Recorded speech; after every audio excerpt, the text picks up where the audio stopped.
Hey guys, in this video we will learn how can we quickly extract numeric from the cell which contains alpha and numeric values. Let's dive in. In this simple example, I have one column and with multiple cells which contain alpha and numeric values as well.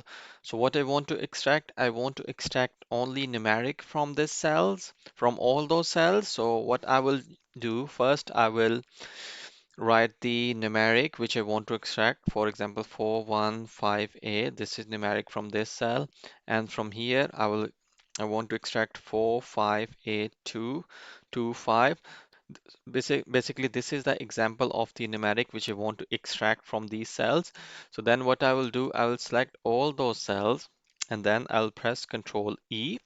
Now you can see the flash fill function has been applied.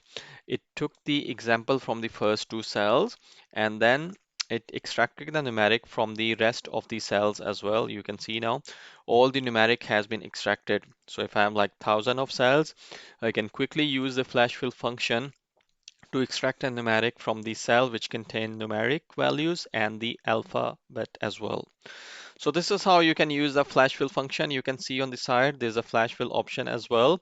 So if I just click node on the side, you can undo flash fill or accept the suggestion as well. So I will accept the suggestion. So it's and the numeric have been extracted. Hit the like button if you like this video.